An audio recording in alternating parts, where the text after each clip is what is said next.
இந்திய திரைத்துறை தணிக்கை குழுவில் திருநங்கைகளை உறுப்பினராக சேர்க்க வேண்டும் என்று சேலம் மாவட்ட திருநங்கைகள் நலச்சங்கம் அரசுக்கு கோரிக்கை விடுத்துள்ளது.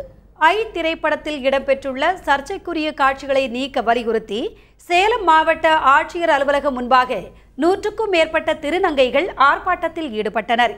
திருநங்கைகள் நலச்சங்கம் சார்பாக நடைபெற்ற இந்த ஆர்ப்பாட்டத்தில் இயக்குநர் சங்கருக்கு எதிராக கோஷங்கள் எழுப்பப்பட்டன.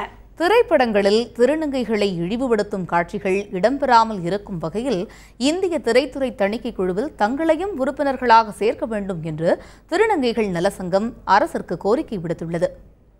திருநங்கைகளை கேவலப்படுத்தும் தப்பு தான், அவங்க உணர்ச்சிகளை தூண்டி நான் கேவலப்படுத்தும் தப்பு தான் சொல்லிட்டு எங்கள்கிட்ட பயங்கரமாக அவங்க எங்கள்கிட்ட மன்னிப்பு கேட்கணும். அது மட்டும் இல்லாமல் இனிமேல் எந்த ஒரு சினிமா துறைகளும் திருநங்கைகளை பற்றி படம் எடுக்கும்போது எங்களை பற்றி அசிங்கமான காட்சிகளை கேவலமான காட்சிகளை எடுக்கக்கூடாது. எங்கள் உணர்ச்சிகளுக்கு மதிப்பு கொடுங்க. எங்களுக்கு நீங்கள் மதிக்கலாம்னு பரவாயில்ல, எங்களை கேவலப்படுத்தாத கேவலப்படுத்தாதீங்க.